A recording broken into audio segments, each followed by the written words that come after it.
Alright, so uuwi na tayo.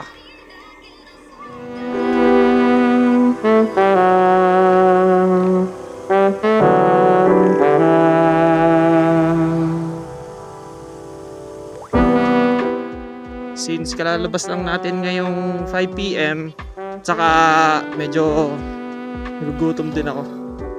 Usually, hindi ako nadaan dito sa Tayabas pag ako uuwi. Kasi nga alam ko na agad na traffic dito. Gawa ng ginagawang kalsada. Mas maganda dumaan sa highway pag ako galing sa bahay gawa ng walang traffic. Then dire-diretso lang as in.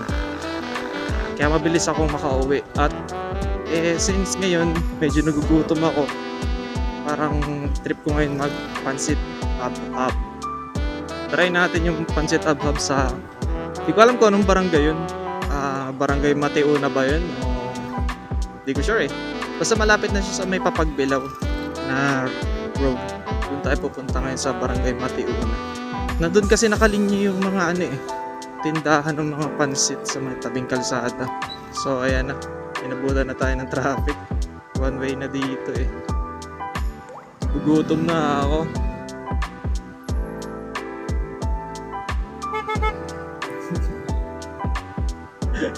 Shout out. Sila si Colbert at saka si Francis. Cover ko yung dalawang yan. Nabanggit ko kasi sa kanila na pansit hab-hab. Tara, mag-hab-hab! Ha? Saan yun? Ano pangalan? Dimples and Eva? Sige, sige. Shout out na oh. Okay! Ano nga yung sinabi ni tropa? Nalimutan ko tuloy. Evas daw eh. Delphins and Eva? Hindi ko tanda. Basta yan. Puntaan na lang natin dun. Hindi ko alam kung dito tayo dadaan o sa kanan natin. Pero parang mas mapapalayo ako kung ako dadaan sa bypass eh. Right? Kaya bas Quezon. Oh grabe. Sobrang traffic dito. Yan yun. Woo! Abante nyo. Rush hour kasi ngayon eh. Parang mali yata. Dito ako dumaan. Hanggang saan pa to traffic na to? Hanggang mamaya pa to. Sa bayan pa. Tagal ka na di rin nadaan dito eh. Diyan na tayo sa bayan. Saan nga ba ang daan dito? Sa kabila. Sa kabila. Hindi ko alam kung aabot pa ako ng gantong oras. 5:34 na.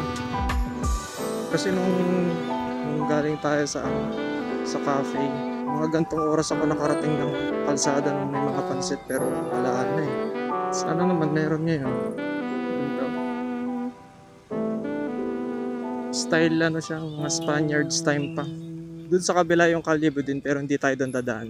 Dito na lang tayo dadaan kasi hindi naman tayo pupunta ng Calyabudin. At ang habol natin is hab-hab. So dito na tayo sa kalye. So some part yun. Eva. Tanda ko Eva, sabi niya ni Colbert. So kaya yun.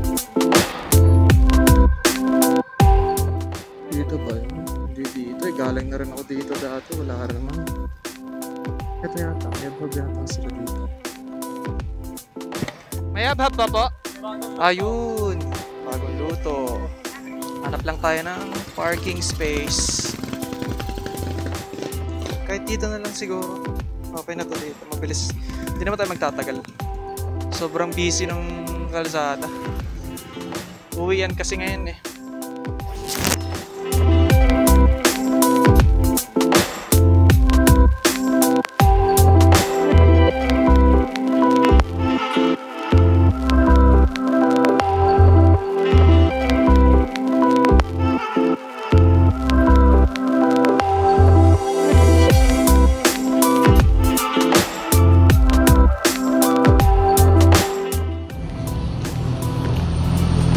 So yung mga sahog niya is lang pansit, tapos mga recados syempre, then meron din siyang karne. Ewan ko kung may atay dito, hindi ko sure, pero that's it. Wala siyang wala siyang mga yung quail eggs, pugo kung tawagin. Tinanong ko si ate kung meron, wala daw eh.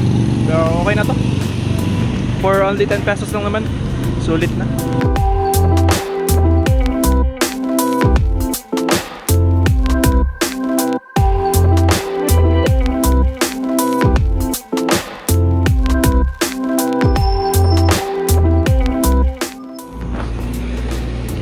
Nalaglag pa yung aking ano, nag-iisang karne.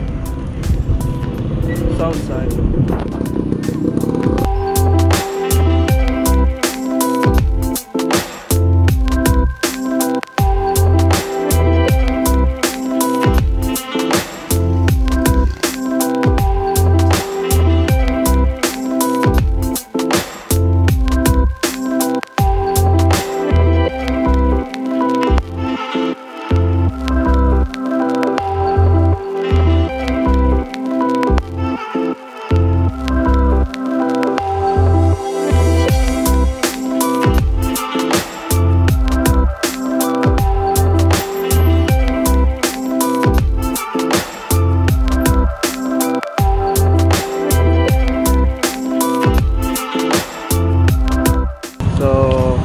Hindi ko alam kung na-record kanina yung ano, yung pinuntahan natin kanina, pero namatay na yung battery ko eh. Lobat na. Dito tayo ngayon sa Tayabas eh. So baka dito ko natapusin yung vlog. Bye bye, peace.